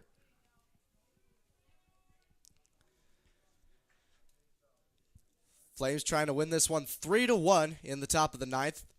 Nobody out. The leadoff hitter up in the inning, the 9-hitter. And a 1-2 count on Armitage. Grown on the mound. Deals. Fastball misses high near his chin.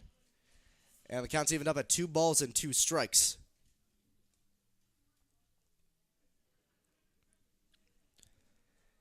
And so Grown just has been killing it out there on the mound. A lot of times he's been able to work quick at bats. Last inning, I believe he only threw 4 or 5 pitches total to the 3 batters he got out.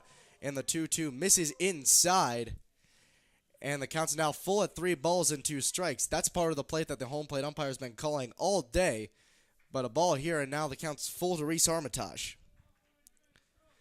The Silversmiths with a chance to get a base runner on with no one out in the top of the ninth. It would be Grown's only his second walk of the game should Armitage reach on 4 balls here. The 3-2 payoff is caught on and lined over to third over the head of Brian Hart into left for a base hit. So a hit to lead off the top of the ninth, only the 3rd hit allowed for Gunnar Grown on the afternoon. And now no one away, a runner on first for the top of the order. Nate Cormier will get things going here for the Silversmiths. And so far for Cormier, not the best day for him either. A pair of groundouts to second and a fly out to right field for his name so far. And with Reese Armitage leading off of first base, 7 stolen bases on the season. He's only been caught stealing 1 time so far. Taking a moderate lead off the bag. First pitch is fouled hard down the right field line. And quickly Cormier behind in the count 0-1. Cormier made that crucial error in the last inning, which allowed the 3rd run of the game to eventually come around to score. Mike Netzel reaching on the 2-base error as Cormier tried to make a catch in shallow right field. The 0-1, he shows bunt. He pulls back, and the ump says he didn't pull back in time. Either that or he made contact. It's not clear from up here, but either way, it's an 0-2 count here on Cormier. Silversmiths with a runner on first. Nobody out. No 2 count here on Cormier as the Flames trying to protect a 3-1 lead in the top of the ninth. Grown gets set. The 0-2. Fastball just misses outside. Very close call there, but it's going to be called a ball, and the count's 1-2.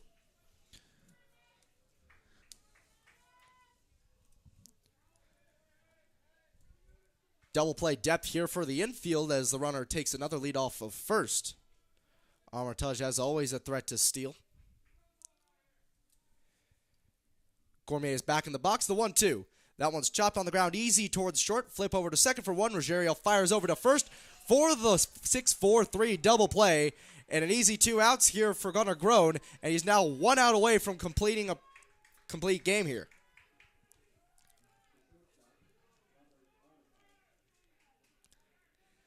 So the 6-4-3 double play gets the Flames out of another possible chance for the Silversmiths to get on the board, and Robert Armitage is up as now the Silversmiths are down to their final out. A killer performance from Gunnar Grown with a great defense behind him, but all the effort to him on the mound.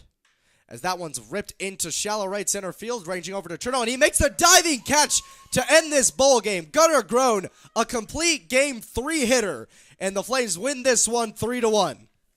Beautiful game from Gunnar, and how about the catch from Jack Chernow? That one ending the game here. Jack Chernow playing shows the total defensive effort behind Gunnar Grown today as he knocked out this complete game. Dibs on the interview, by the way. There's no one else that wants to have that interview more than me. But anyway, the final score here is 3-1, and we move into Flames post-game show. And now, Morgan, obviously the 3-1 win, but what impressed you the most out of this victory? I think I was most impressed with Gunnar's performance on the mound. First complete game of the season from Gunnar. He's done a really nice job all season, every single time we've seen him. And then today he's able to continue and impress. He has gone 1-2-3. He had 3, 4, 5, 6, 3 7. batters in every inning but the second. Yeah, and second, and then the seventh. And the seventh. But still, either way, it's a really nice job going down 1, 2, 3 multiple times. and now with Gunnar Groen carrying them to a win. They got another tough matchup tomorrow as they're going to face a tough opponent. What do you think the goal is for tomorrow to try to carry the momentum after winning 2 in a row? Well, it's the Salt Cats once again, so, I mean, you just kind of keep carrying the momentum into the game and see how they can perform. I'm interested to see when Gabe Golub will return to the lineup, as well as see if Riley Glenn gets a start, because we haven't seen him in a couple days. All right, thank you so much, Morgan. Morgan Chapman alongside Brandon Ross. Final score here. The Onondaga Flames win this one 3-1 over the Sherrill Silversmiths.